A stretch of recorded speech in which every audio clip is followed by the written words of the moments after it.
Like and subscribe. ఇంకా వైజయంతి రూమ్లోకి వెళ్ళి భయపడుతూ ఉంటుంది. ఆ రోజు పాపను నేనే బెడ్ మీద నుంచి కింద పడేలాగా చేశాను, కౌశికి సురేష్ మీద కోపం వచ్చేలాగా నేనే చేశాను అని చెప్పి ఇంకా నిషి వాళ్ళకి చెప్తుంది వైజయంతి. ఇంకా వదిన ఆ ఇంటికి వెళ్ళిపోతే నిజం తెలుస్తుంది, నిజం తెలిస్తే మన పరిస్థితి ఎలా అంటూ ఇంకా నిషిక అడుగుతుంది. అయితే ఇంకా కౌశికి వెళ్ళగానే నేనేం చేయాలో ఇంకా వైజయంతి నిషికి చెప్తుంది. ఇంకా ధాత్రి కిచెన్లో ఉంటే కేదార్ వెళ్తాడు. ఇంకా కేదార్ ఏంటి శ్రీమతి గారు ఏదో పెద్ద వంటలే చేస్తున్నట్టున్నారు అంటే ఇంకా ధాత్రి వదిన కోసం చేస్తున్నాను అంటుంది. కేదార్ మరి నా కోసం ఏం లేదా అని అంటే ఇంకా ధాత్రి ఉంది అని చెప్పి ఇంకా నోట్లో లడ్డు పెట్టి తిను అని చెప్పి అంటుంది. ఇంకా కేదార్ రిమోట్ ఎలుకని ధాత్రి మీదకి వేస్తాడు. ఇంకా ధాత్రి భయంతో కేదార్ని ఇంకా గట్టిగా హగ్ చేసుకుంటుంది. ఇంకా కేదార్ ఎలుక బొమ్మను చూపించడంతో ఇంకా ఇద్దరు ఫన్నీగా గొడవ పడుతూ ఉంటారు. ఇంకా ధాత్రి చేసిన లడ్లు అన్నీ పాడైపోతాయి. ఇంకా మరోవైపు మీనన్ కోపంగా చూస్తూ ఉంటాడు ధాత్రిని. ఇంకా ధాత్రి చేసిన అటాక్స్ గురించి ఆలోచిస్తూ ఉంటాడు. ఇంకా యువరాజ్ కమలాకర్ వస్తారు. ఇంకా మీనన్ 25 కోట్ల డీల్, 25 నిమిషాల పని, కళ్ళ ముందే అంతా జేడి వచ్చి సర్వనాశనం చేస్తుంటే అక్కడి నుంచి తప్పించుకోవడం తప్ప ఏం చేయలేకపోయాం.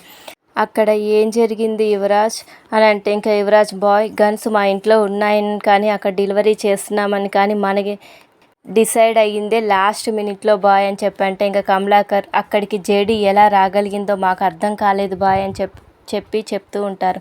ఇంకా మీనన్ ముందు ఆ జేడి ఎవరో కనిపెడితే కానీ మనం ప్రతి పనికి ఎలా అడ్డొస్తుందో కనుక్కోగలం అని చెప్పి ఇంకా అంటూ ఉంటే ఇంకా మీనన్ నేను కనిపెడతానంటాడు. ఇంకా మీనన్ ఒక ఫోటో చూపించి ఇది ఒక పురాతనమైన విగ్రహం, ఈ విగ్రహంలో ఉన్న డైమండ్స్ చాలా ఖరీదైనవి, ఒక్కొక్కటి 10 కోట్లు విలువ చేస్తుంది, అది కొట్టుకు రాగలిగితే మీకు 50 కోట్లు ఇస్తానని ఇంకా మీనన్ అంటాడు. ఆ విగ్రహం ఉన్న ఊరి పేరు చెప్తాడు. ఆ ఊరు మన సురేష్ బావ వాళ్ళ ఊరు కదా అంటాడు యువరాజ్. అవును అంటాడు. ఇంకా కమలాకర్ తర్వాత ఆఫీస్లో ఉన్న ఫేక్ కరెన్సీని ఎలాగైనా తీసుకురావాలని ప్లాన్ చేస్తారు. ఇంకా మరోవైపు ఇంట్లో వైజయంతి చెప్పినట్లు చేసేందుకు అందరూ రెడీ అవుతారు. వస్తున్నాగు. జగదాత్రి ఇంకా సున్నుండలు తీసుకొని కౌశికి దగ్గరికి వెళ్తుంది. ఇంకా బూచి పాప దగ్గరికి వెళ్ళి స్కేటింగ్ చేద్దామా అని అంటాడు. ఇంతలో ఇంకా నిషి వచ్చి వదిన మీరు వెళ్ళి రెస్ట్ తీసుకోండి అని చెప్తుంది. ఇంకా కౌశికి లోపలికి వెళ్తుంటే బూచి స్కేటింగ్ చేస్తూ కౌశికిని కింద పడేయాలనుకుంటాడు. ఇంతలో ధాత్రి వచ్చి ఇంకా కౌశికిని సేవ్ చేస్తుంది. జగదాత్రి పైన ఉండాల్సిన స్కేట్ బోర్డ్ కిందకి ఎలా వచ్చిందని అంటే ఇంకా బూచి కీర్తి పాప ఆడుకుంటుంటే నేనే తీసుకొచ్చా అని చెప్పి అంటాడు. లేదా కీర్తితో ఆడుకుంటున్నా నువ్వు సడన్గా అక్క వెళ్తుంటేనే డాష్ ఎందుకు వచ్చావని అంటే ఇంకా జగదాత్రి అవునన్నయ్య వదిన వచ్చిన టైంకే నువ్వు ఎలా రాగలిగావు అని చెప్పి అంటుంది. ఇంకా ధాత్రి కేదార్ని బూచిని అనుమానిస్తుంటే ఇంకా వైజయంతి నిషి వాళ్ళు భయపడుతూ ఉంటారు. ఇంకా అంతలో అక్కడికి కమలాకర్ వచ్చి ఇంకా బూచిని కొడతాడు.